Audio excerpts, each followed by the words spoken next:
Je m'appelle Joshua, j'ai 27 ans, et toute ma famille a organisé une immense fête de remise de diplôme pour mon jeune frère, mais me l'a délibérément caché. Avant de vous parler de la diffusion télévisée locale qui a complètement détruit la réputation de mes parents, dites-moi d'où vous regardez. Dans les commentaires.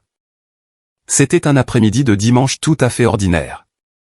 Je me souviens de la température exacte de la pièce. La climatisation de mon appartement exigu d'une chambre était en panne depuis 3 jours, et l'air chaud et humide de l'été pesait contre les fenêtres. J'étais assis à une table à manger. Rayé que j'avais acheté dans une friperie, savourant une tasse de café. Instantané amer et bon marché. L'écran de mon ordinateur portable était rempli de rangées infinies de modèles de données pour ma recherche de thèse. Je fixais ces chiffres depuis 6 heures d'affilée, mes yeux brûlaient. J'avais juste besoin d'une pause de 10 minutes pour me vider la tête. J'ai tendu la main, attrapé mon téléphone sur la pile de papier de recherche imprimé, et j'ai ouvert sans réfléchir les réseaux sociaux. Cette simple action a été le catalyseur qui allait réduire en cendres toute la dynamique de ma famille. Tout en haut de mon flux se trouvait une publication de mon cousin Matthew. La photographie était vibrante, éclatante de soleil et de grands sourires. Mais ce n'étaient pas les sourires qui ont attiré mon attention. C'était l'arrière-plan. Mon estomac s'est violemment noué, une sensation froide et lourde qui m'a coupé le souffle. Je connaissais cette cour. Je l'avais tondue une centaine de fois quand j'étais adolescent. C'était la maison de mes parents. Accrochée entre les deux chênes massifs que mon grand-père avait plantés il y a des décennies. Il y avait une énorme banderole personnalisée en vinyle. Les lettres bleues audacieuses proclamaient « Félicitations, Elia, promotion 2024 ». Je fixais l'écran, mon pouce complètement figé sur le verre. Il y avait des douzaines de ballons à l'hélium attachés à la rambarde du pont. Il y avait un immense buffet traiteur, installé avec des plats chauffants en argent, le genre cher que ma mère ne louait que pour les grands événements de la vie. Et puis il y avait la foule, ma famille, tous. Mon père, Richard, se tenait juste au centre du cadre. Il rayonnait, le visage rougi de fierté, tenant une bière artisanale dans une main. Tandis que son autre bras était lourdement drapé autour de mon frère de 23 ans. Elia. Elia portait un polo de marque 9, tenant un faux diplôme pour la caméra, savourant l'attention comme il le faisait toujours. Ma mère, Margaret, se tenait de l'autre côté de lui. Elle tenait un énorme gâteau à plusieurs étages de la pâtisserie haut de gamme du centre-ville. Un gâteau qui coûtait probablement plus cher que mon budget d'épicerie entier pour le mois. J'ai glissé vers la photo suivante. C'était une vue d'ensemble de la cour. J'ai vu ma tante Sarah rire près du patio. J'ai vu mon oncle Carter tenir une assiette de nourriture. J'ai même vu de vieux parents venant de 2 États voisins. Des gens qui n'avaient pas fait le voyage depuis les funérailles de grand-père I. À 3 ans. Ils étaient tous venus. Ils avaient tous répondu présent. Ils s'étaient tous réunis pour célébrer Elia. J'ai vérifié l'horodatage de la publication de Matthew. Il indiquait, hier, ils ont organisé une grande réunion de famille étendue hier. J'habitais à 40 minutes de cette maison. C'était une ligne droite sur l'autoroute. Je n'habitais pas de l'autre côté du pays. Je n'étais pas déployé outre-mer. J'étais à moins d'1 heure, assis dans mon appartement chaud, mangeant des nouilles ramen et travaillant sur ma thèse. Pendant que toute ma lignée fêtait sans moi. Oublier de m'inviter était hors de question. On n'oublie pas son fils aîné quand on envoie des douzaines d'invitations, qu'on réserve des traiteurs coûteux et qu'on coordonne des invités venant de loin. C'était une manœuvre calculée. C'était une exclusion délibérée. J'ai zoomé sur le visage souriant de ma mère sur la photo. Vous connaissez ce sentiment précis quand une vérité que vous avez ignorée toute votre vie vous frappe enfin en plein visage? Ce fut mon moment. Je n'ai pas ressenti une explosion de rage soudaine. Je n'ai pas eu envie de jeter mon téléphone contre le mur. Au lieu de cela, je me suis juste senti incroyablement profondément fatigué. Le genre d'épuisement qui s'infiltre dans vos os. J'ai posé le téléphone sur la table, face vers le haut. Je suis allé à l'évier de la cuisine, j'ai éclaboussé de l'eau froide sur mon visage et j'ai regardé mon reflet dans le miroir bon marché au-dessus de la cuisinière. Puis, j'ai séché mes mains, je suis retourné à la table et j'ai repris le téléphone. J'ai composé le numéro de ma mère. Elle a décroché à la 3e sonnerie. Bonjour. Sa voix était vive, musicale et joyeuse. Mais en dessous, je pouvais entendre ce ton forcé et tendu qu'elle prenait toujours quand elle se préparait à un impact. Elle savait exactement qui appelait et elle savait exactement pourquoi. Hey, maman, ai-je dit. J'ai gardé ma voix complètement platée. Neutre. Je refusais de lui donner la satisfaction de m'entendre contrarié. Je viens de voir les photos de Matthew sur Facebook. On dirait que vous avez eu une grosse fête pour Elia hier. Il y a eu une pause lourde et suffocante à l'autre bout de la ligne. Le silence s'est étiré pendant 5 secondes. Angoissante. J'entendais la télévision jouer doucement un jeu culinaire en arrière-plan chez elle. Oh, a-t-elle finalement dit, son ton a immédiatement changé, abandonnant le jeu joyeux et le remplaçant par une épaisse couche de défensive. Oui, nous l'avons fait. Je vois, ai-je dit, me penchant en arrière sur ma chaise. J'ai dû manquer mon invitation par la poste. Où s'est-elle perdue dans mon dossier spam par email? J'ai entendu un long soupir dramatique. C'était le soupir exact qu'elle utilisait quand j'avais 10 ans et que je demandais une nouvelle paire de chaussures parce que les miennes avaient des trous. Le soupir qui était censé me donner l'impression d'être un fardeau absolu. Joshua, s'il te plaît, ne fais pas ça maintenant. Ne crée pas de drame. Votre père et moi avons juste fait une décision. Une décision de ne pas inviter votre fils aîné à une réunion de famille qui comprenait des parents venus de l'extérieur de l'État, ai-je demandé. Calmement. Nous ne voulions pas que vous voliez son moment, a-t-elle lâché. J'ai en fait retiré le téléphone de mon oreille pendant une seconde, fixant l'écran, me demandant sincèrement si j'avais mal entendu. Je l'ai ramené à mon oreille, volé son moment. Maman, de quoi parles-tu? Sa voix s'est intensifiée, prenant ce ton juste et indigné qu'elle aimait utiliser quand elle perdait une dispute. Tu sais exactement ce que je veux dire, Joshua. Tu fais toujours tout à ton sujet. Tu as une façon d'attirer l'attention. Et cette journée devait être pour Elia. Il a travaillé dur pour son diplôme de licence. Il devait être le centre d'attention pour une fois. Pas toi. Ma mâchoire s'est serrée si fort que mes dents se sont broyées. Quand ai-je jamais fait quoi que ce soit à mon sujet? Oh, arrête de jouer la victime. A-t-elle rétorqué. Tu te souviens de Noël dernier? Nous dînions tous paisiblement, célébrant les fêtes, et tu as juste dû te vanter de ton nouvel entretien d'embauche. Tu dois toujours prouver que tu es meilleur que ton frère. J'ai fermé les yeux. Le souvenir de ce dîner de Noël m'est apparu. Nous étions assis à table. Mon oncle Carter m'avait regardé directement et m'avait demandé. Alors, Joshua, qu'est-ce que tu fais de ta vie ces jours-ci? J'ai donné une réponse littérale de 2 phrases sur un entretien au 2e tour que j'avais prévu dans une entreprise technologique. C'était tout. Mais dans la réalité tordue et déformée de ma mère, répondre honnêtement à une question directe était un comportement toxique et avide d'attention. C'est ça, ai-je dit, ma voix tombant dans un murmure rauque. Je comprends parfaitement.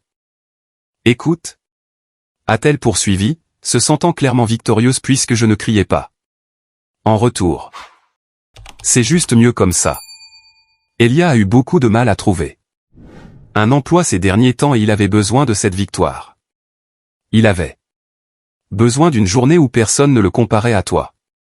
Tu ne peux pas juste être heureux pour ton frère une fois dans ta vie? C'est très bien, maman. Ai-je dit avec assurance. La dernière parcelle de blessure avait disparu, remplacée par une clarté absolue et glaciale. Je les avais vus pour exactement ce qu'ils étaient. Je comprends parfaitement. Je le fais vraiment. Fais-moi juste une faveur. Quoi, a-t-elle demandé avec suspicion. Alors? N'attends pas d'invitation à la mienne. Elle a réellement ri. Un son vif, moqueur et condescendant qui a résonné à travers le haut-parleur. À la tienne? Joshua, s'il te plaît. Tu radotes depuis 2 ans sur le fait de suivre des cours du soir et de terminer cette maîtrise sans rien montrer pour cela. Je n'attends pas vraiment une invitation à une cérémonie qui n'arrivera jamais. D'accord? Au revoir, maman. Je n'ai pas attendu sa réponse. J'ai appuyé sur le bouton rouge et j'ai terminé l'appel. Je n'ai pas jeté le téléphone. Je n'ai pas crié. Je me suis juste levé, je suis allé au calendrier en papier bon marché accroché au mur de ma cuisine et j'ai pris un marqueur rouge. J'ai dessiné un cercle épais et lourd autour d'une date exactement 3 semaines plus tard. C'était la date de ma soutenance de thèse, pas seulement pour une maîtrise, mais pour un double programme épuisant en ingénierie et en commerce que j'avais secrètement suivi tout en travaillant un emploi d'entreprise exigeant de 50 heures par semaine. Elle pensait que je n'avais rien à montrer. Elle ignorait que le jeu était sur le point de changer de façon permanente, et qu'elle allait être complètement tenue dans l'ignorance. Je n'ai pas beaucoup dormi cette nuit-là. L'air humide de mon appartement semblait plus lourd que d'habitude. Chaque fois que je fermais les yeux, je voyais cette stupide banderole en vinyle. Mais plus que cela, je voyais 20 ans d'histoire se répéter, se déroulant derrière mes paupières comme un terrible film que je ne pouvais pas éteindre. En grandissant, la dynamique dans notre maison a été établie tôt et appliquée avec une brutalité constante. Elia était l'enfant d'or. Il ne pouvait absolument rien faire de mal. S'il cassait une fenêtre en jouant au baseball à la maison, ma mère disait qu'il était juste un garçon actif et énergique. Si j'obtenais un B+ à un test de calcul avancé au lieu d'un A, mon père s'asseyait avec moi et me disait que j'étais paresseux, ingrat et que je gaspillais mon potentiel. La préférence flagrante est devenue douloureusement évidente quand il a fallu regarder les universités. Quand j'étais en terminale, postulant pour des programmes d'ingénierie, j'ai réuni mes parents dans le salon et j'ai posé des questions sur le fond universitaire. Pendant des années, ils avaient mentionné vaguement mettre de l'argent de côté pour notre éducation. Mon père, Richard, croisa les bras, me regarda droit dans les yeux et dit, « Écoute, Joshua, tu es un gamin intelligent. Tu es résilient. Tu vas t'en sortir. Nous devons économiser le fonds universitaire pour Elia. Il est plus sensible. Il a besoin de plus de filet de sécurité que toi. » J'avais 18 ans. Je me suis senti comme si j'avais reçu un coup de poing dans l'estomac. Il refusait non seulement de m'aider. Il me punissait pour être indépendant. Alors, j'ai contracté d'énormes prêts étudiants. J'ai travaillé des quarts de nuit brutaux dans un entrepôt de logistique, empilant de lourdes boîtes en carton de 22 heures à 4 heures juste pour payer mes livres et mon loyer. J'ai survécu par pure volonté. 4 ans plus tard, Elia est allé dans une université privée outrageusement chère, entièrement financée par mes parents, où il a passé 5 ans à obtenir un diplôme de communication générique et à faire la fête à leurs frais. Au fil des années, j'ai appris à arrêter de partager ma vie avec eux. J'ai construit une forteresse autour de mes émotions car chaque fois que j'ouvrais la porte et que je les laissais entrer, il trouvait un moyen de détruire tout ce que j'avais construit. Quand j'ai enfin décroché mon premier vrai emploi en entreprise après l'université, un poste d'analyste de données d'entrée de gamme, j'ai appelé à la maison, vraiment excité. La réponse immédiate de mon père fut « Ne te mets pas à l'aise, gamin. Les entreprises licencient toujours les nouveaux en premier. Lorsque l'économie fléchit. » Quand j'ai obtenu une promotion massive il y a 6 mois, accédant au poste d'analyste principal avec un vrai salaire, ma mère a reniflé au téléphone et a dit « Eh bien. » J'ai lu un article en ligne qui disait que les entreprises ne faisaient que promouvoir les jeunes pour pouvoir les payer moins que les travailleurs expérimentés. Ou peut-être qu'ils devaient simplement atteindre un quota de diversité. Ne les laisse pas profiter de toi. J'avais arrêté d'essayer de gagner leur approbation. C'était une partie perdue. Mais ma vie n'était pas seulement difficile à la maison. Au travail, j'étais confronté à un champ de bataille complètement différent.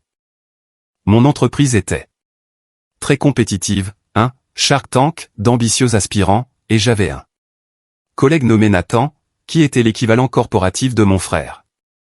Nathan était smooth, portait des costumes chers sur mesure, jouait au golf avec les cadres supérieurs le week-end, et avait une mauvaise habitude de s'attribuer le mérite de mes modèles de données complexes.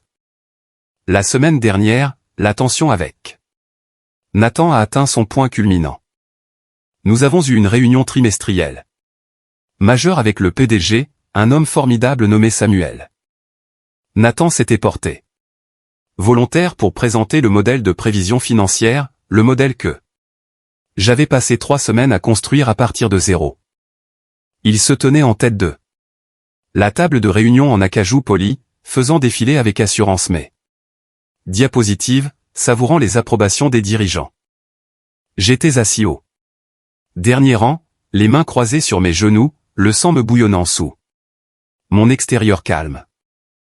Mais j'avais préparé ce scénario précis. Je savais que Nathan ne comprenait pas les mathématiques. Il ne comprenait que comment lire un script. J'avais intentionnellement laissé une erreur de calcul mineure et très complexe sur la dernière diapositive de projection. Une erreur concernant les écarts de taxes internationales que seule la personne qui avait réellement construit l'algorithme saurait repérer et corriger à la volée. Lorsque le PDG Samuel a ajusté ses lunettes, a plissé les yeux vers l'écran et a souligné la divergence, la pièce est devenue morte silencieuse. Nathan, a dit Samuel, sa voix profonde et exigeante. Ces chiffres du T4 ne correspondent pas aux changements tarifaires européens. Expliquez l'écart. Nathan s'est figé. Il a regardé l'écran. Une perle de sueur s'est formée sur son front. Il a bégayé, revenant en arrière d'une diapositive. Complètement perdu. Il ressemblait à un chevreuil dans les phares. J'ai doucement éclairci ma gorge depuis l'arrière de la pièce. Toutes les têtes se sont tournées vers moi. Je me suis levé, je suis calmement allé devant, j'ai expliqué explicitement la divergence complexe et j'ai corrigé les mathématiques dans ma tête, livrant la projection révisée. Exact au décimal près. Samuel m'a regardé, ses yeux se plissant de calcul. Puis, il a regardé Nathan, qui rétrécissait dans son costume cher. Samuel n'a prononcé aucun mot de réprimande à Nathan, mais il n'a pas eu à le faire. La dynamique de pouvoir dans cette pièce a changé de façon permanente. Joshua, a dit Samuel. Alors que la réunion se terminait et que les gens sortaient. Restez un moment.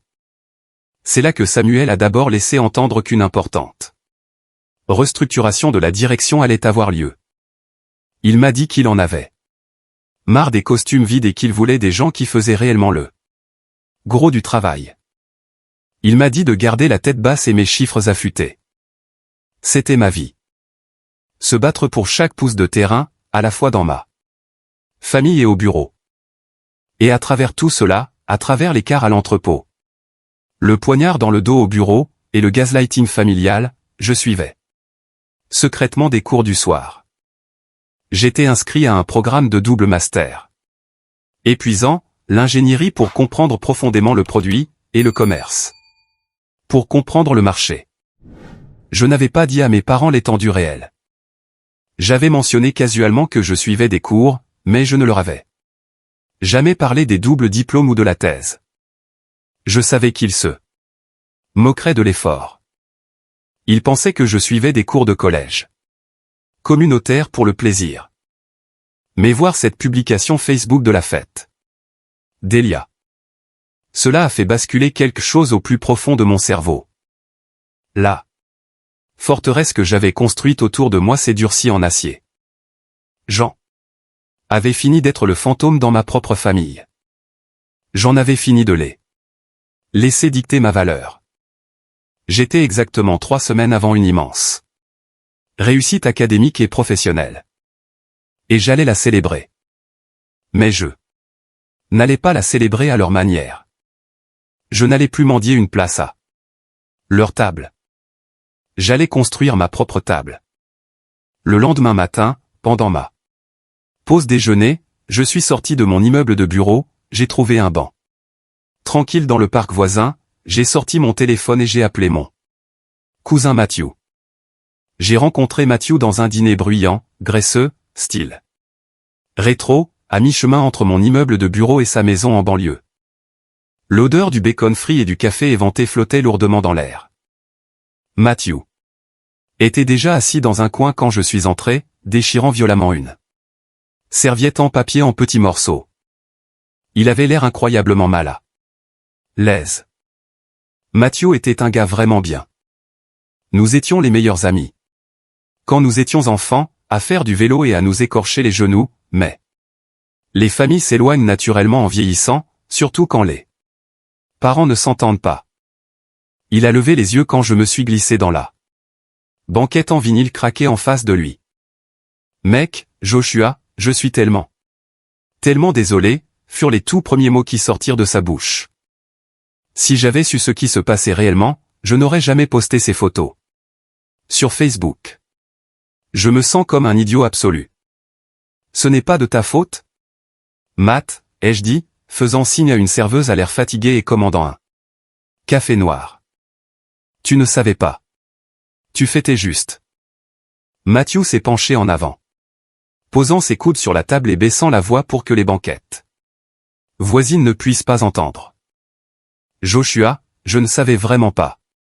Quand je suis arrivé à la fête dans le jardin et que je ne t'ai pas vu, j'ai trouvé ça bizarre. Je suis allé directement voir ta mère et je lui ai demandé où tu étais. J'ai levé un sourcil, prenant une gorgée du café brûlant que la serveuse venait de me déposer. Et qu'est-ce qu'elle a dit exactement? Matthew a grimacé, baissant les yeux sur ses mains. Il avait l'air de devoir annoncer une mauvaise nouvelle. Elle m'a dit qu'elle avait dit à tout le monde qu'on t'avait invité, mais que tu avais dit que tu étais trop occupé avec ta nouvelle petite amie pour te déranger à venir. Elle a dit que tu trouvais les fêtes de famille ennuyeuses et indignes de toi maintenant que tu avais un emploi en entreprise. Mes mains se sont serrées en poing sous la table, mes ongles mordant dans mes paumes. L'audace pure et simple.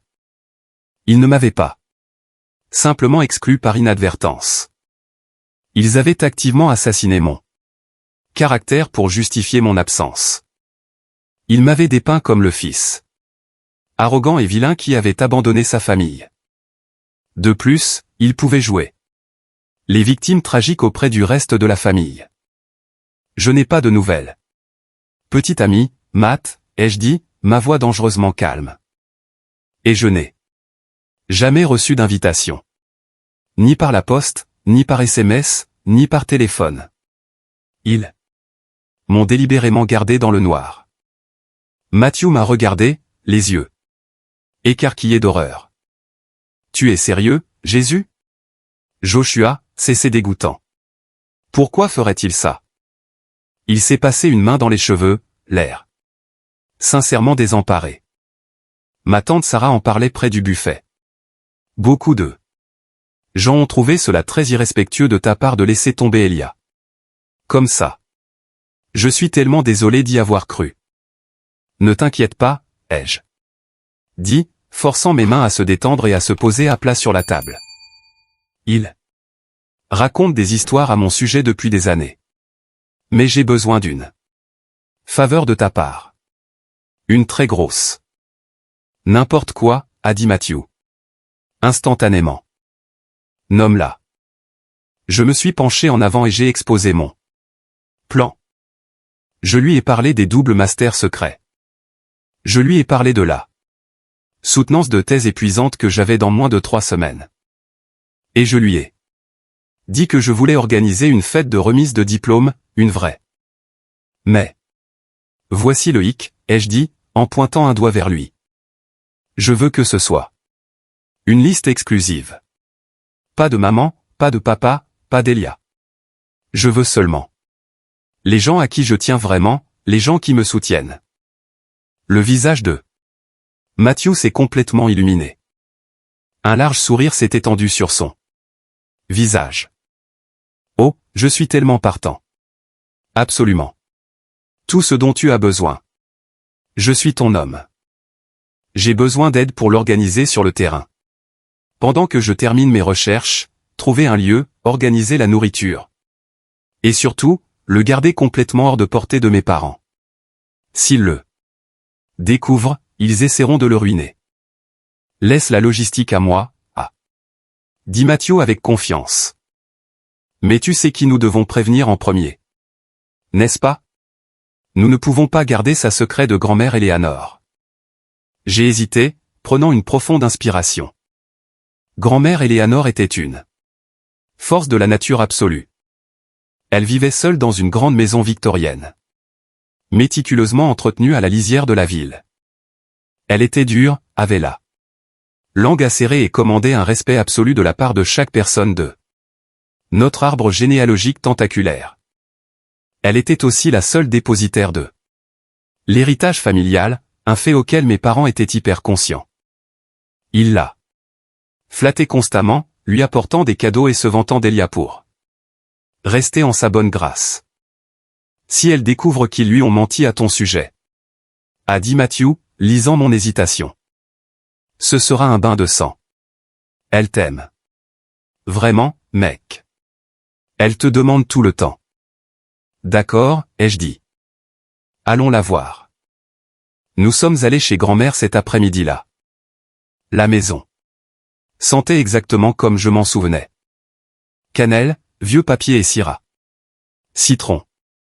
Grand-mère Eleanor était assise dans son fauteuil de lecture à dossier, auprès de la fenêtre quand nous sommes entrés. Quand je me suis assis sur le canapé en velours et que je lui ai dit la vérité sur la fête d'Elia, sur l'exclusion délibérée et le mensonge dégoûtant que ma mère avait inventé à propos d'une fausse petite amie, son visage s'est transformé en pierre solide. Elle n'a pas crié, elle n'a pas pleuré. Sa voix est juste devenue dangereusement calme, ce qui était bien plus terrifiant. Margaret m'a dit que tu ne pouvais pas te déranger à venir. Elle m'a regardé droit dans les yeux, m'a tendu une assiette de nourriture et m'a menti au visage. Oui, grand-mère, ai-je dit. Doucement. Elle s'est lentement levée, s'appuyant lourdement sur sa canne à poignée argentée. Elle s'est dirigée vers son bureau antique, a sorti un épais chéquier en cuir et l'a claqué sur le bois. Tu auras la plus belle fête de remise de diplôme que cette famille ait jamais vue. Tu réserveras le country club ou une salle d'hôtel de luxe. Tu engageras un vrai traiteur, pas ce barbecue bon marché que Margaret a acheté. Et je paierai chaque centime de cela. Grand-mère, tu n'as pas à faire ça, ai-je commencé, tendant la main. Je ne me laisserai pas discuter avec toi, Joshua, a-t-elle claqué, se tournant pour me regarder. Ses yeux étaient féroces, brillants d'un mélange de fureur et de larmes non versées. Ils t'ont traité comme une pensée secondaire pendant 27 ans. Je les ai vus faire et je suis resté silencieux pour maintenir la paix. Et bien, au diable la paix. C'est fini maintenant. Les rouages se sont mis en marche instantanément. Matthew est passé en mode organisateur d'événements à temps plein. Nous avons discrètement invité ma tante Sarah, qui était absolument mortifiée et en larmes quand grand-mère l'a appelée et lui a dit la vérité, et quelques autres cousins de soutien. J'ai invité mes amis proches d'un dégradé. Quelques collègues de confiance du travail. Mais les grandes familles ont inévitablement des fuites. Mon oncle Carter, le commérage familial résident qui aimait toujours remuer les choses et s'insérer dans le drame, s'était arrêté chez Matthew sans prévenir quelques jours plus tard pour emprunter une perceuse. Il passait devant la fenêtre de la cuisine quand il a entendu Matthew au téléphone confirmer la commande de traiteur premium sous le nom de Joshua Mason. Matthew m'a appelé 10 minutes plus tard en panique absolue. Carter m'a entendu.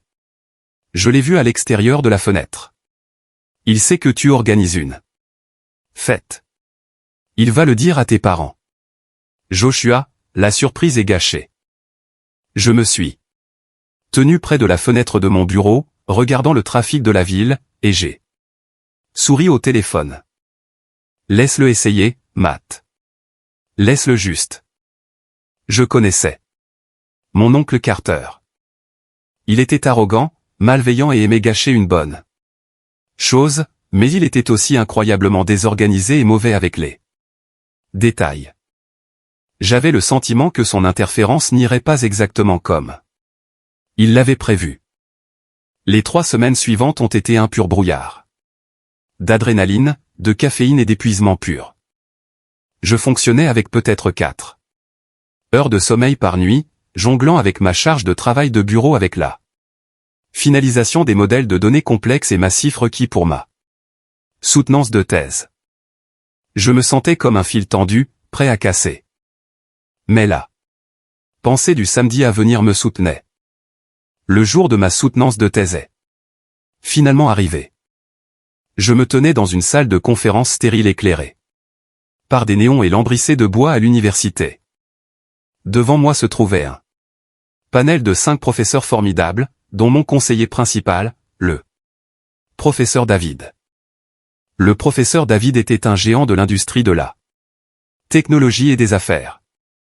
Un homme dont une seule lettre de recommandation pouvait ouvrir des portes dans n'importe quelle entreprise du Fortune 500 du pays. Il était notoirement strict et faisait rarement des compliments. Je n'ai pas utilisé de fiche. Je n'ai pas lu un script. Je n'en avais pas besoin. J'avais vécu, respiré et saigné cette recherche pendant 2 bonnes années. Pendant 45 minutes, je leur ai expliqué l'intégration des algorithmes d'ingénierie prédictive avec la prévision financière d'entreprise. J'ai répondu à leurs questions rapides sans sourciller. Je possédais chaque centimètre carré de cette pièce. Lorsque j'ai cliqué sur la dernière diapositive et terminé ma présentation, il y a eu un silence lourd. Les professeurs ont échangé des regards. Puis le professeur David a lentement fermé son dossier en cuir, a enlevé ses lunettes à monture de fil et a souri. C'était un sourire sincère et chaleureux. Monsieur Mason, a dit le professeur David, sa voix portant dans la pièce silencieuse. J'ai siégé sur ces panels de défense pendant plus de 20 ans. J'ai vu des centaines de projets. C'est sans aucun doute la thèse la plus commercialement viable et la plus brillante que j'ai jamais examinée. Félicitations.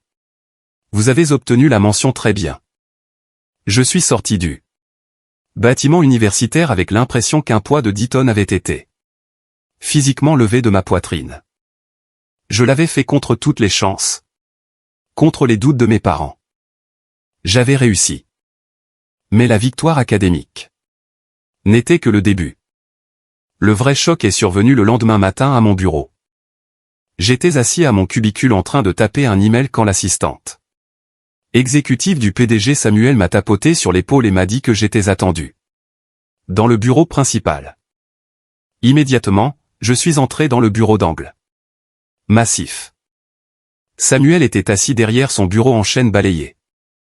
À côté de lui se trouvait notre avocat d'entreprise, une femme à l'air vif tenant un dossier épais et relié. Mon cœur a commencé à battre violemment contre mes côtes. Nathan m'avait-il encore menti? Étais-je licencié?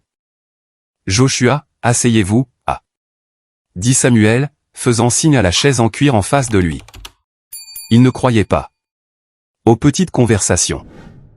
Votre performance au cours des 6 derniers mois, en particulier la façon dont vous avez géré la crise des prévisions du T4 avec Nathan, n'est pas passée inaperçue auprès du conseil d'administration. Vous avez fait preuve de grâce sous pression et d'une compétence indéniable. J'ai hoché la tête, serrant les accoudoirs. J'ai également pris la liberté de parler avec le professeur David de l'université hier soir, a poursuivi Samuel, se penchant en avant. Nous évoluons dans les mêmes cercles. Il m'a parlé de votre défense. Mes yeux se sont écarquillés. Nous allons restructurer le conseil exécutif, a dit Samuel, son ton est devenu très sérieux. Je ne veux plus que vous gaspillez votre talent en tant qu'analyste senior. Je vous veux au sommet. Je vous offre le poste de partenaire consultant principal. Cela comprend une participation dans la firme, votre propre bureau d'angle, et un salaire de base qui triplera à peu près ce que vous gagnez actuellement.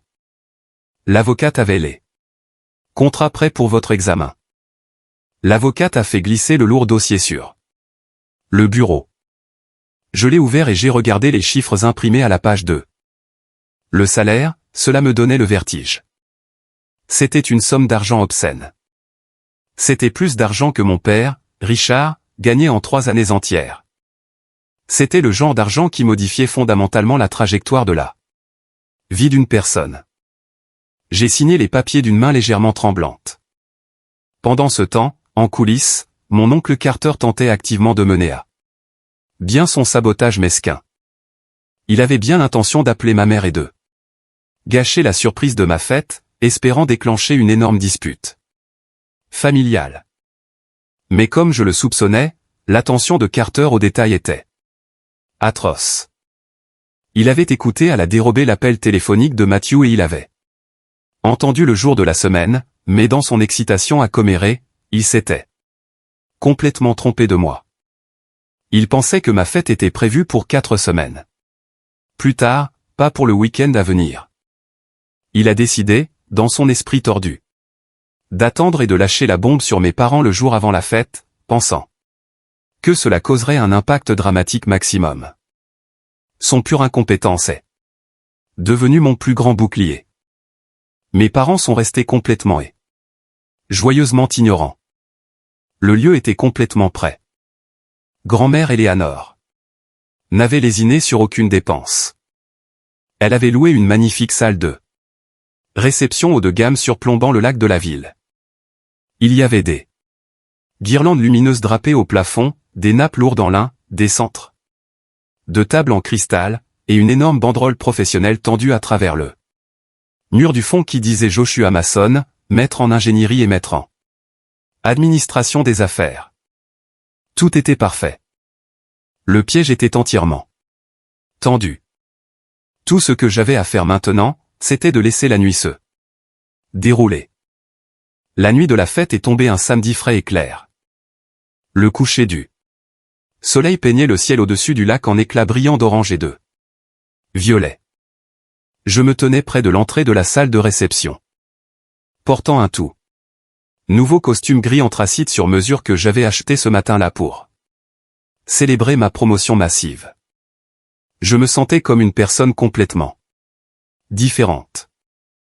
Je me sentais puissant.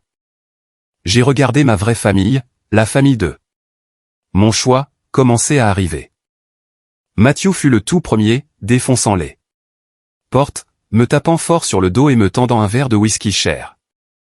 Puis est venue ma tante Sarah. Elle s'est approchée de moi, les yeux déjà larmoyants. Et m'a serré si fort que j'ai cru que mes côtes allaient craquer. Elle a murmuré des excuses frénétiques dans mon épaule, ayant pour toujours cru au mensonge toxique que ma mère avait répandu à mon sujet. Je lui ai dit de l'oublier, que ce soir ne concernait que l'avenir. Puis grand-mère Eleanor est arrivée.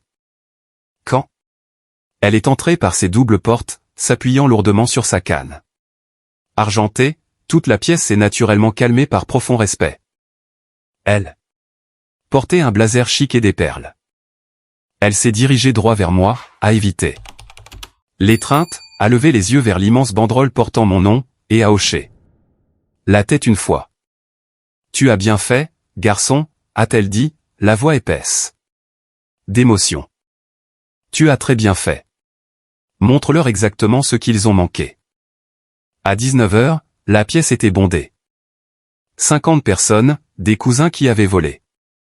Sous le radar de mes parents, des amis de mes études de premier cycle qui m'avaient vu étudier jusqu'à 3h du matin, et des collègues de confiance du travail. Même Nathan n'était pas là pour gâcher l'ambiance. J'avais appris cet après-midi-là qu'il avait été discrètement réaffecté à un département de rang inférieur suite à ma promotion. Vers 20h, une Porsche noire et élégante s'est arrêtée devant le voiturier juste devant les fenêtres du sol au plafond de la salle. Un silence est tombé sur mes amis d'université quand le professeur David est sorti de la voiture de luxe. Il était vraiment venu. Il est entré dans la salle, l'air chic dans une veste sur mesure, m'a serré la main chaleureusement. Et a immédiatement demandé à Matthew un microphone. Il n'a pas fait un toast générique. Il a prononcé un discours qui a captivé la salle.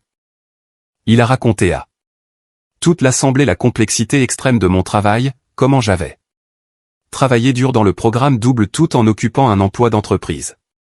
Sans jamais me plaindre, et à quel point l'université était fière de m'appeler un ancien élève.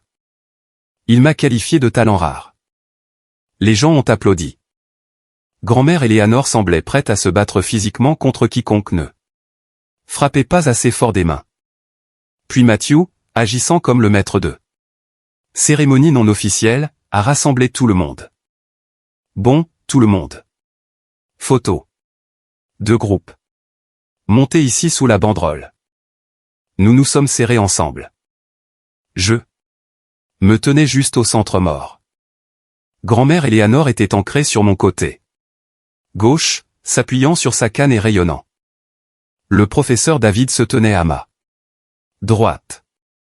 Matthew a installé son téléphone sur un grand trépied, a appuyé sur le minuteur de 10 secondes et a sprinté dans le cadre.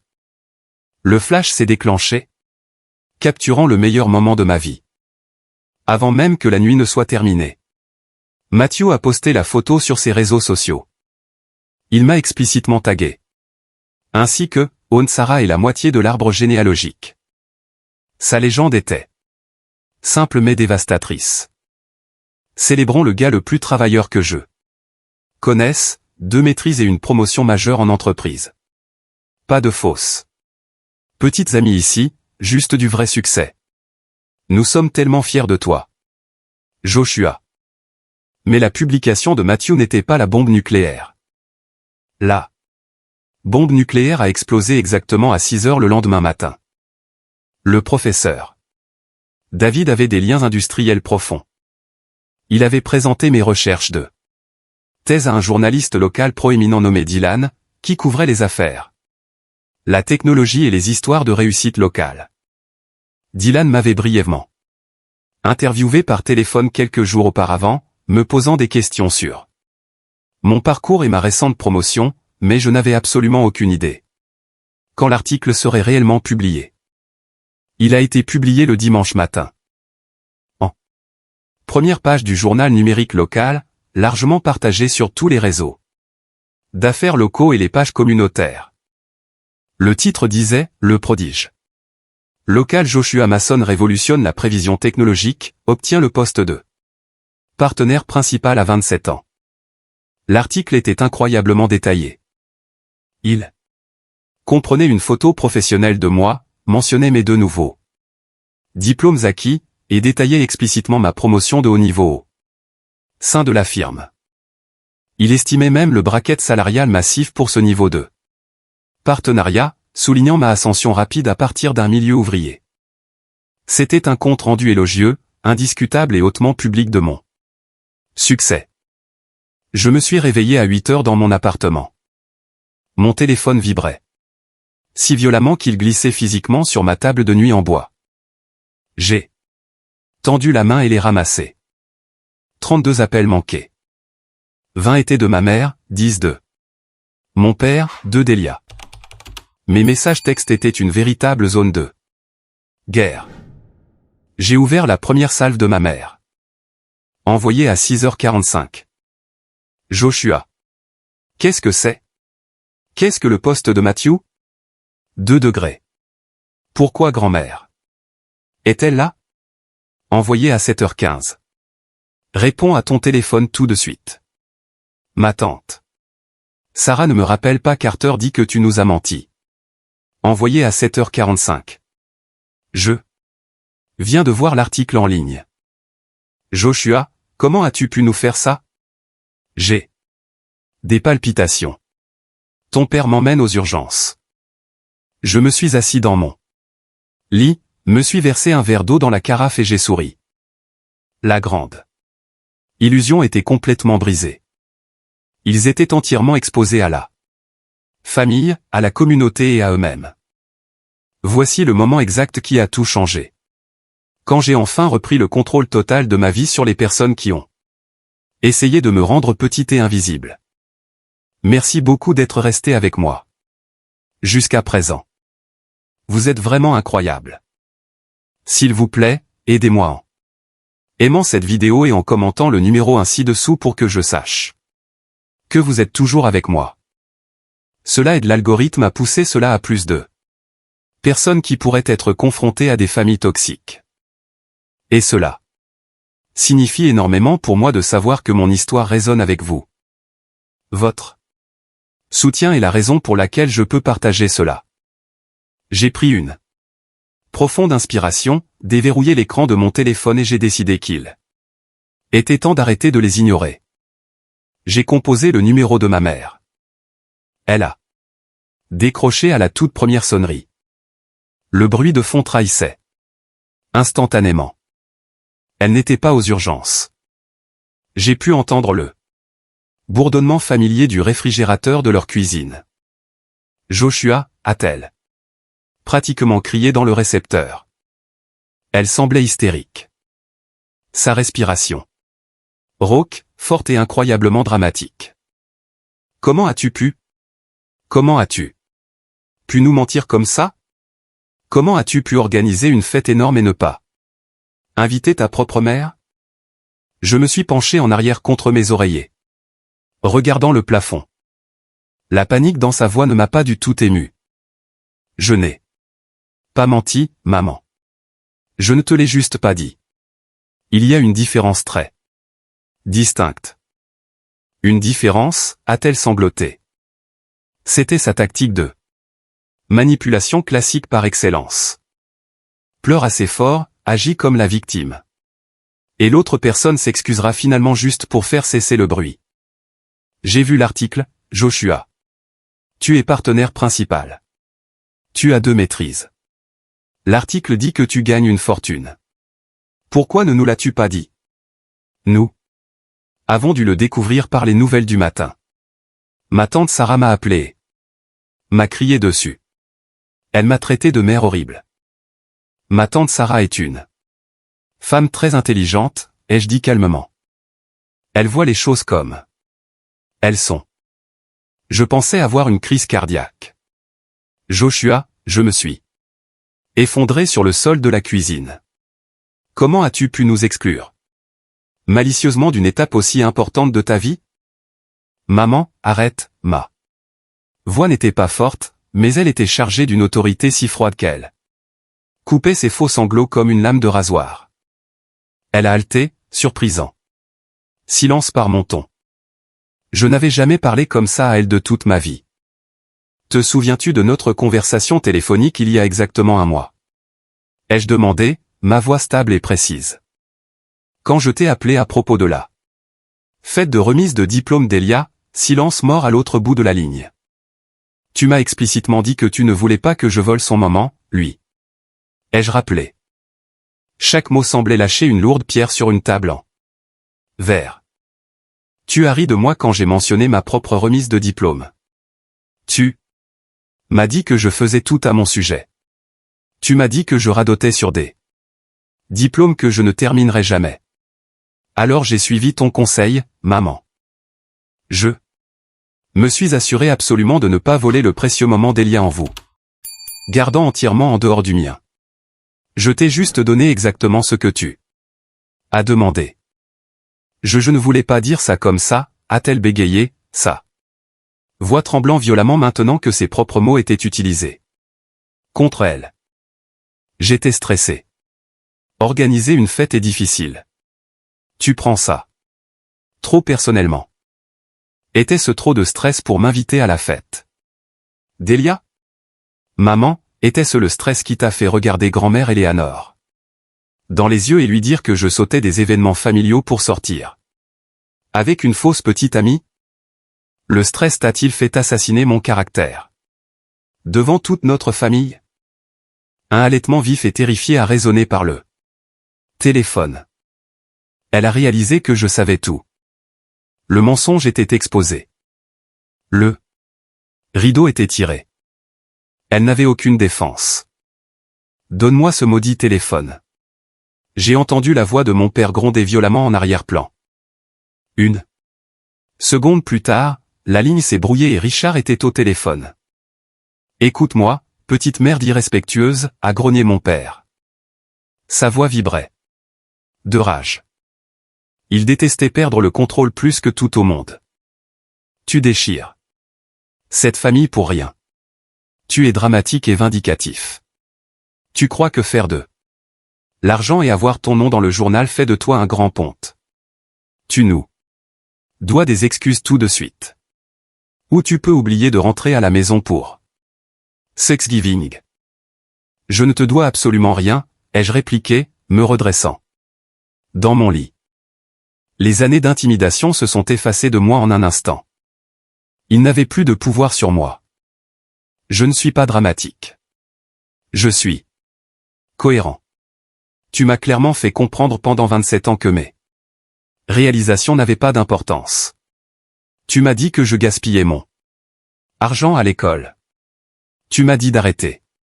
Tu as donné mon fonds universitaire à Elia pour qu'il puisse faire la fête. Alors j'ai célébré mon succès avec des gens qui s'en soucient vraiment. Nous sommes tes parents, a-t-il crié, la voix craquant. Nous avons tout sacrifié pour toi. Nous t'avons donné un toit. Tu es égoïste et ingrat.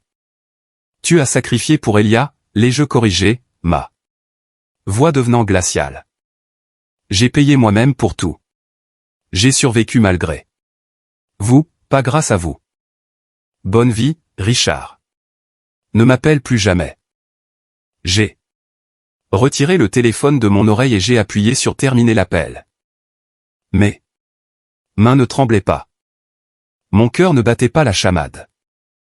Je suis allé dans les paramètres de mon téléphone, j'ai trouvé leurs deux noms de contact et j'ai appuyé sur bloquer. Quelques minutes plus tard, un message texte est apparu sur mon écran d'Elia. Tu es une telle ordure. Tu as ruiné mon mois de remise de diplôme. Maintenant, tout le monde sur Facebook compare mon diplôme au tien et me fait passer pour un idiot absolu. Tu dois toujours ruiner ma vie juste pour te faire bien voir. J'ai fixé son message pendant un long moment. C'était presque triste. Il ne se souciait pas de mon succès. Il n'a pas dit félicitations. Il ne se souciait que de la façon dont ma lumière faisait paraître son ombre plus grande. Il était exactement la personne que mes parents lui avaient appris à être. Je n'ai même pas pris la peine de taper une réponse. J'ai juste appuyé sur bloquer son numéro aussi. La tempête était terminée. La maison était silencieuse. Pour la première fois de toutes mes 27 années d'existence, je n'ai pas ressenti le besoin désespéré de chasser leur validation. J'ai posé mon téléphone sur la table de nuit, je suis sorti du lit. Et je suis allé dans la cuisine pour préparer une nouvelle cafetière. Le silence dans mon appartement ne me semblait plus solitaire. Il me semblait une paix absolue. Pendant les 2 premières semaines après ce dimanche matin explosif, ma vie a pris un rythme étrange et inconnu. C'était un rythme complètement dénué de drame familial, de messages textes passifs-agressifs et du besoin constant et drainant de défendre ma propre existence. Mon téléphone était merveilleusement silencieux, mes parents et Elia complètement bloqués sur toutes les plateformes. C'était comme si une couverture lourde et suffocante avait été levée de ma poitrine. Je pouvais enfin respirer. Je me suis entièrement plongé dans mon nouveau rôle dans la firme. Entrer dans le siège social de l'entreprise en tant que partenaire consultant principal était une expérience complètement différente que d'entrer en tant qu'analyste senior. Les gens me regardaient différemment. Les dirigeants qui me dépassaient auparavant dans le couloir s'arrêtaient maintenant pour me serrer la main et me demander mon avis sur les comptes majeurs. Le PDG Samuel m'a donné carte blanche pour constituer ma propre équipe de conseil à partir de zéro. Lorsque mon premier bulletin de paie officiel est arrivé sur mon compte bancaire, j'ai dû m'asseoir dans mon nouveau bureau d'angle et fixer les chiffres sur l'écran de mon téléphone. Le salaire était ahurissant. C'était le genre de sécurité financière qui change complètement votre réalité. J'ai repensé au jour où mon père, Richard, m'avait regardé dans les yeux et m'avait dit que le fonds universitaire était exclusivement pour Elia parce que j'étais assez résilient pour m'en sortir tout seul. Je m'en étais sorti. J'avais transporté des cartons dans un entrepôt frigorifique à 3 heures du matin. J'avais contracté des dettes étudiantes écrasantes. J'avais lutté corps et âme pour chaque miette de succès que j'avais. Et maintenant, assis dans un fauteuil en cuir surplombant la ligne d'horizon du centre-ville, j'ai réalisé que j'avais construit un empire à partir des miettes qu'ils avaient jetées. Mais les familles toxiques ne disparaissent pas silencieusement dans la nuit. Elles battent en retraite, elles se regroupent. Et elles cherchent un nouvel angle d'attaque. C'est arrivé un mardi soir. Pluvieux, exactement 18 jours après ma fête de remise de diplôme. J'étais assis dans mon salon en pantalon de survêtement, mangeant un bol de curry thaïlandais à emporter, et révisant un contrat que notre avocat d'entreprise avait rédigé pour un nouveau client. La pluie battait contre les vitres. C'était une nuit parfaitement paisible. Puis, un coup lourd et vif a résonné à ma porte d'entrée. J'ai froncé les sourcils, posant ma nourriture sur la table basse. Je n'attendais pas de colis, et mon immeuble nécessitait un badge d'accès, ce qui signifiait que quiconque était à la porte avait soit suivi quelqu'un, soit convaincu le bureau d'entrée de les laisser monter. Je me suis approché de la lourde porte en bois et j'ai regardé par le judas en laiton. Mon estomac a eu une brève secousse involontaire. Debout sous la lumière fluorescente du couloir se trouvaient mes parents, Richard et Margaret. Ils avaient l'air terribles. Les cheveux de ma mère, habituellement parfaitement coiffés, étaient frisottés à cause de l'air humide. Ses yeux étaient rouges et gonflés. Ses épaules s'affaissaient vers l'avant. Mon père avait l'air pâle, sa mâchoire serrée, ses mains enfoncées dans les poches de son trench coat mouillé. Il ressemblait à deux personnes qui avaient été passées au hachoir. Pendant une bonne dizaine de secondes, je suis resté là, ma main planant au-dessus du verrou. Ma première réaction a été de retourner sur le canapé, de monter le volume de la télévision et de les ignorer complètement. Mais je connaissais Richard. Si je l'ignorais, il resterait là et frapperait à la porte jusqu'à ce que les voisins appellent la police. Je voulais gérer ça à mes propres conditions. J'ai déverrouillé le verrou et ouvert la porte. Joshua, a soufflé ma mère, sa voix tremblant. Instantanément. Elle a fait un demi-pas en avant, tendant la main comme si elle voulait me serrer dans ses bras. Mais elle s'est arrêtée quand elle a vu le regard froid et inflexible sur mon visage. « Comment êtes-vous monté, ai-je demandé, gardant ma voix complètement plate. Je ne me suis pas écarté pour les laisser entrer. Nous avons attendu dans le hall jusqu'à ce que quelqu'un sorte. Et nous avons attrapé la porte, a dit mon père. Sa voix manquait de son. Autorité habituelle et retentissante. Il avait l'air nerveux. Joshua, nous devons te parler. Donne-nous juste 10 minutes. Je les ai regardés. Ils semblaient petits. Les figures imposantes et intimidantes de mon enfance avaient disparu, remplacées par deux personnes âgées et désespérées debout dans un couloir frais. 10 minutes, ai-je dit. Je me suis reculé et j'ai ouvert la porte. Ils sont entrés lentement dans mon appartement, regardant autour d'eux. Ils n'avaient jamais été chez moi auparavant. Ils n'avaient jamais pris la peine de demander mon adresse, encore moins de me rendre visite. Ils se tenaient maladroitement au centre du salon pendant que je restais debout près de l'îlot de cuisine, les bras croisés sur la poitrine. Je ne leur ai pas offert de siège. Je ne leur ai pas offert de boisson. Ton appartement est très joli, a dit ma mère doucement, se tordant les mains mouillées. Leur tourne, Richard. Ai-je dit, regardant mon père droit dans les yeux. Qu'est-ce que tu veux? Ma mère a émis un petit sanglot couvrant sa bouche. Joshua, nous sommes venus nous excuser. Vraiment. Nous avons beaucoup réfléchi ces dernières semaines. Nous avons réalisé que nous avons fait des erreurs horribles. Nous n'avions pas compris. Vous n'aviez pas compris quoi, ai-je demandé. Froidement. Nous n'avions pas compris à quel point tu étais sérieux dans tes études, a-t-elle pleuré, des larmes coulant sur ses joues. Nous pensions que tu suivais juste des cours du soir occasionnels pour passer le temps. Nous n'avions pas réalisé le travail acharné que tu faisais. Si nous avions su que tu suivais un programme de double master, nous aurions été là pour toi. Nous t'aurions soutenu. J'ai laissé échapper un rire dur et sans humour qui a résonné dans la pièce silencieuse. Tu ne savais pas? Maman, j'ai vécu dans ta maison pendant la première année de ce programme. J'ai mentionné mes dates limite de thèse d'innombrables fois à table. J'ai parlé de mes projets de recherche. J'ai demandé à papa de lire une ébauche de ma proposition d'ingénierie et il m'a dit qu'il n'avait pas le temps de lire un projet fantaisiste. Richard s'est décalé inconfortablement, refusant de croiser mon regard.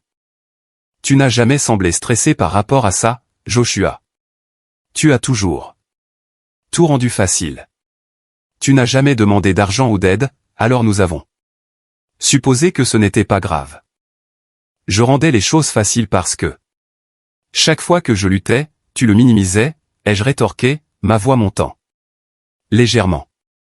Te souviens-tu quand j'étais complètement épuisé de travailler les nuits d'entrepôt et d'essayer d'étudier, et que je vous ai demandé un petit prêt juste pour couvrir un semestre de livres? Tu m'as dit que j'étais dramatique. Tu m'as dit de simplement abandonner si c'était trop difficile. Vous m'avez activement appris à ne pas demander d'aide parce que votre réponse était toujours complètement dédaigneuse.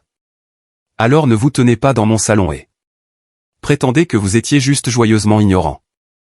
Ma mère a pleuré plus fort, s'essuyant les yeux avec le dos de sa main. Je ne m'en souviens pas. Comme ça, Joshua. J'ai toujours essayé d'être une bonne mère pour toi. La mémoire est sélective, ai-je dit. Et je n'ai absolument aucun intérêt à débattre du passé avec vous. Vous êtes ici depuis 5 minutes. Il vous reste 5 minutes. Allez au point. Richard s'est éclairci la gorge. Il s'est redressé un peu plus droit, essayant de retrouver son ancienne autorité patriarcale. Nous voulons arranger les choses, fils. Nous voulons faire partie de ta vie. La famille est la chose la plus importante au monde. Nous devons rester unis. Surtout quand les temps deviennent difficiles. Les temps ne sont pas difficiles pour moi, Richard. Les temps sont excellents. Ils sont difficiles. Pour Elia, a lancé mon père. La pièce est devenue complètement silencieuse. Le seul son était la pluie frappant la vitre à l'extérieur. J'ai lentement baissé mes bras. Un sourire froid et cynique s'est étendu sur mon visage. Soudain, le tableau entier s'est mis en place de manière cristalline. La visite. Sans annonce, les larmes, les excuses désespérées. Ce n'était pas du tout à propos de moi. Ce n'était jamais à propos de moi. Excusez-moi, ai-je demandé calmement. Mon père a avancé, confondant mon silence avec une volonté d'écouter. Elia a perdu son emploi la semaine dernière. La société de marketing l'a viré. Il a du mal, Joshua. Il a un loyer à payer, des paiements de voiture, et il est en train de sombrer. Nous essayons de l'aider, mais nos économies sont serrées en ce moment. Je l'ai juste regardé, le laissant creuser le trou plus profondément. Nous connaissons votre promotion, a poursuivi Richard, ses yeux se dirigeant vers mon visage. Wyatt nous l'a dit. Il a dit que tu lui avais montré ta lettre d'offre à cette fête. Il nous a dit le salaire exact que tu gagnes maintenant en tant que partenaire principal. Ceci, c'est de l'argent incroyable, Joshua. Tu as un vrai pouvoir dans cette entreprise maintenant. Tu as l'autorité d'embaucher des gens. Voilà. Co-twist. Fuqua Kung. La dernière pièce de puzzle dégoûtante. Mon cousin Wyatt. Wyatt avait toujours été un serpent dans l'herbe. Il avait assisté à ma fête, bu mon whisky, m'avait félicité, puis était immédiatement retourné dans mon dos pour vendre mes informations financières privées à mes parents. Il leur avait dit exactement combien d'argent je gagnais. Il leur avait donné le montant en dollars. C'était la seule raison pour laquelle il se tenait dans mon salon. Il n'était pas venu s'excuser parce qu'il se sentait coupable de m'avoir exclu. Il n'était pas venu parce qu'ils avaient manqué leur fils. Il était venu parce qu'ils avaient réalisé que j'avais atteint un pouvoir financier massif et qu'ils voulaient immédiatement récolter ce pouvoir pour leur enfant d'or. Laissez-moi mettre cela parfaitement au clair, ai-je dit. Ma voix était dangereusement basse, vibrant d'une rage si pure qu'elle semblait de la glace dans mes veines. Vous m'excluez d'un jalon familial. Vous mentez à grand-mère Eleanor à mon sujet. Vous me dites que je vole le moment d'Elia. Je vous coupe. Et 2 semaines plus tard, vous vous introduisez dans mon immeuble. Vous simulez des excuses, et vous me demandez d'utiliser ma position de direction durement gagnée pour donner à Elia un emploi en entreprise bien rémunéré pour lequel il n'est absolument pas qualifié. Ma mère a tressailli. Joshua, s'il te plaît. C'est ton frère. La famille est de la famille. Vous n'êtes pas ma famille, ai-je dit, me rapprochant d'eux. Ma présence emplissait la pièce, forçant Richard à reculer vers la porte. La famille ne fait pas ce que vous avez fait. La famille n'utilise pas ses enfants comme des pions. Vous me sacrifiez pendant 27 ans pour construire Elia. Et dès qu'il échoue, vous venez ramper vers moi, me demandant de le réparer. Absolument pas. Tu es incroyablement égoïste, a crié Richard. Ses vraies couleurs refaisaient surface violemment et instantanément. Les fausses excuses avaient disparu. Tu as plus d'argent que tu ne sais quoi en faire. Tu pourrais lui trouver un emploi de direction junior avec un seul coup de téléphone. Tu nous le dois. Je ne vous dois rien, ai-je rugi, pointant un doigt directement sur sa poitrine. J'ai construit cette vie avec mes propres mains. J'ai survécu à votre négligence. J'ai survécu à votre abus émotionnel. J'ai survécu au drainage du fonds universitaire. J'ai survécu au fait que vous me disiez que j'étais inutile. Et j'en ai absolument fini de jouer à vos jeux tordus. Je suis allé à la porte d'entrée et je l'ai ouverte brutalement, faisant signe dans le couloir vide. Sortez, ai-je dit. Ma mère a poussé un grand sanglot déchirant. Joshua, s'il te plaît, ne fais pas ça. Ne nous ferme pas la porte. Vous êtes fermé la porte, ai-je dit, ma voix retombant dans un calme terrifiant. J'ai officiellement terminé. Ne m'appelez pas. Ne m'envoyez pas de SMS. Et si vous vous présentez encore à mon immeuble, je demanderai à l'avocat d'entreprise de déposer une ordonnance de protection pour harcèlement. J'ai les ressources pour vous ruiner légalement, Richard. Ne me testez pas. Le visage de mon père est devenu d'un violet profond, mais il a vu la conviction absolue dans mes yeux. Il savait que je ne bluffais pas. Il a attrapé ma mère en train de pleurer par le bras et l'a brusquement tirée dans le couloir. J'ai claqué la lourde porte en bois, j'ai fermé le verrou et j'ai attaché la chaîne. Je suis resté dans l'entrée pendant un long moment, écoutant le son étouffé des pleurs de ma mère alors que les portes de l'ascenseur se fermaient. Je ne me sentais plus en colère. Je ne me sentais plus triste. Je me sentais juste propre. L'infection avait finalement été complètement retirée. Novembre est arrivé avec un froid amer et mordant, apportant les vacances de Thanksgiving. Pour la première fois en 27 ans, je n'ai pas conduit sur l'autoroute pour m'asseoir à la table du dîner de mes parents. Je n'ai pas mangé de dinde sèche en écoutant Richard se vanter des réalisations médiocres d'Elia. Au lieu de cela, j'ai conduit ma nouvelle voiture à la maison victorienne de grand-mère Eleanor. La scène était complètement différente. La maison était chaude, sentant l'ail rôti, les herbes fraîches et les tartes sortant du four. Matthew était dans la cuisine, se disputant bruyamment avec ma tante Sarah sur la bonne façon de faire de la purée de pommes de terre. Un feu rugissait dans la grande cheminée en pierre du salon. Mes parents et Elia étaient notablement absents. Grand-mère Eleanor avait passé quelques appels stratégiques la semaine précédente. Elle avait explicitement désinvité Richard et Margaret.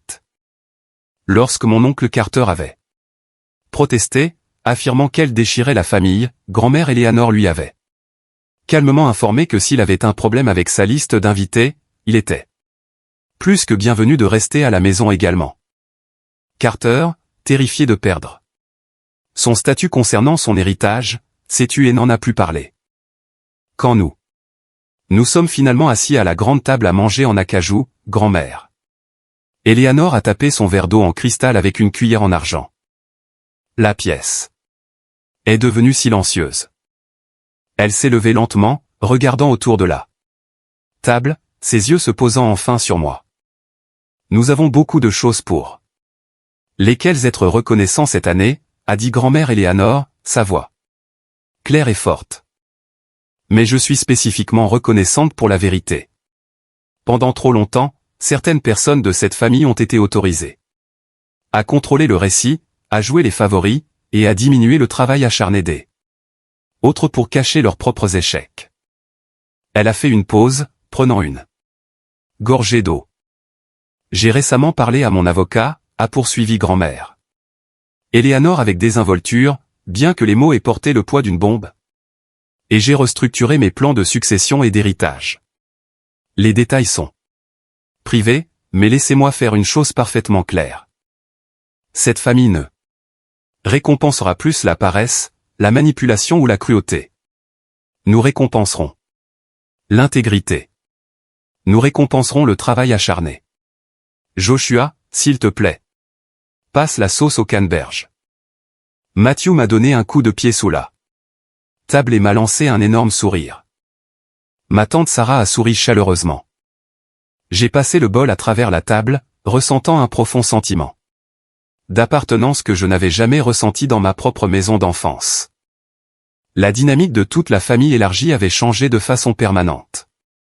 Le règne toxique de mes parents était officiellement terminé. Fin décembre, la ville était couverte d'une épaisse couche de neige blanche. Noël était dans quelques jours seulement. J'avais pris un rare après-midi de congé du cabinet pour faire quelques courses et acheter de l'épicerie pour un dîner de fête que j'organisais pour mes amis et collègues. Je me promenais dans l'allée des produits frais brillamment éclairés d'une épicerie haut de gamme du centre-ville, jetant des légumes biologiques dans mon panier quand j'ai tourné le coin et me suis figé. Debout près du présentoir d'agrumes se trouvait ma Mère. Elle avait l'air complètement déplacée dans ce quartier. Elle portait un manteau d'hiver délavé, regardant fixement une pyramide d'orange. J'ai immédiatement remarqué qu'elle avait vieilli de 5 ans en 5 mois. L'énergie arrogante et vibrante qu'elle portait toujours en elle avait complètement disparu. Ses épaules étaient affaissées sous le poids écrasant des conséquences qu'elle n'avait jamais cru avoir à affronter. Je suis resté là un moment, envisageant de faire demi-tour avec mon caddie et de descendre l'allée suivante. Pour l'éviter, mais je ne l'ai pas fait. Je n'avais plus besoin de me cacher. J'ai avancé, les roues de mon caddie crissant légèrement sur le sol poli. Elle a levé les yeux au son. Ses yeux se sont écarquillés et elle a visiblement halté. Quand elle m'a vu. Joshua. Bonjour, Margaret, ai-je dit poliment. Pas maman, juste Margaret. Elle a avalé difficilement, ses mains tremblant. Légèrement alors qu'elle tenait un sac en plastique pour fruits et légumes. Elle n'a pas éclaté en sanglots hystériques cette fois-ci. Il n'y avait pas de public. Il n'y avait pas de Richard pour la soutenir. Il y avait juste la réalité froide et dure d'un fils qui lui était complètement étranger. Tu as l'air bien, a-t-elle dit, sa voix à peine audible. Ses yeux ont balayé mon cher manteau de laine et les produits d'épicerie haut de gamme dans mon caddie. Je le suis, ai-je répondu simplement. Nous sommes restés là sous la lumière fluorescente crue de l'épicerie, entourée de musique de fête diffusée par les haut-parleurs.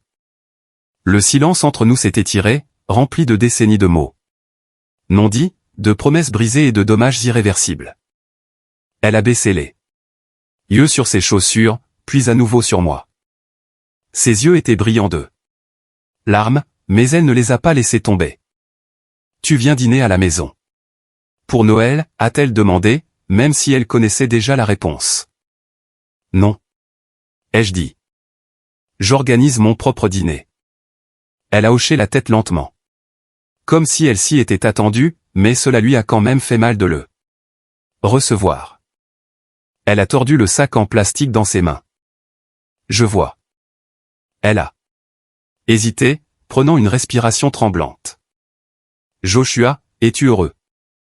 C'était une question crue si incroyablement inattendue que je n'avais pas de réponse préparée. Je suis resté là, regardant la femme qui m'avait mis au monde mais qui ne m'avait jamais vraiment nourri. J'ai pensé à la paix dans mon appartement. Silencieux. J'ai pensé au respect que je commandais dans les salles de réunion. J'ai pensé à la loyauté féroce de grand-mère Eleanor, à l'amitié de Matthew, et à la vie que j'avais construite entièrement selon mes propres termes. Je l'ai regardé droit dans les yeux. Oui, ai-je dit. Je suis plus heureux que je ne l'ai jamais été de toute ma vie. Elle m'a regardé pendant une longue seconde. Puis elle a offert un sourire petit, profondément triste mais sincèrement vaincu. Elle avait finalement compris. Elle avait réalisé que mon bonheur ne dépendait pas de son approbation. En fait, mon bonheur n'avait vraiment fleuri qu'au moment où j'avais arrêté de le chercher. C'est tout ce que je voulais, a-t-elle murmuré. Un mensonge flagrant pour se réconforter. Au revoir, Margaret, ai-je dit. Je n'ai pas attendu sa réponse. J'ai poussé mon caddie devant elle et j'ai continué à marcher dans l'allée. Je n'ai pas regardé en arrière. Je suis sorti dans l'air glacial de l'hiver, j'ai chargé mes courses dans ma voiture et je suis retourné à la vie que j'avais construite. S'il y a une vérité absolue que j'ai apprise en m'éloignant de ma propre lignée, c'est celle-ci. Vous ne pouvez pas guérir dans le même environnement exact qui vous a rendu malade. Nous sommes conditionnés par la société à croire que la famille est un lien indestructible. Que vous devez à vos parents votre loyauté. Sans fin simplement parce qu'ils vous ont donné la vie. Mais c'est un mythe toxique. La loyauté est une rue à double sens et le respect doit être gagné. Indépendamment de l'ADN. Quand les gens minimisent constamment vos réalisations, quand ils vous excluent, quand ils traitent votre présence comme un fardeau et votre succès comme une menace, ils vous montrent activement qui ils sont. Croyez-les la toute première fois. S'éloigner des membres de sa famille toxique n'est pas un acte de vengeance. C'est l'acte ultime de préservation de soi. Ça fait mal. C'est terrifiant. Mais au moment où vous arrêtez de vous mettre en feu pour les garder au chaud, vous réaliserez enfin le pouvoir que vous possédez réellement. Vous avez le droit absolu de construire votre propre table et de choisir exactement qui y aura une place. Je veux avoir de vos nouvelles. Quelle partie de cette histoire a résonné le plus avec vos propres expériences de vie? Quelle est la leçon la plus importante que vous retenez de mon parcours? Faites-moi savoir vos pensées dans les commentaires ou commentez simplement le mot « bon » pour que je sache que vous appréciez les leçons que cette histoire apporte. Restez fort, protégez votre paix, et je vous verrai dans la prochaine.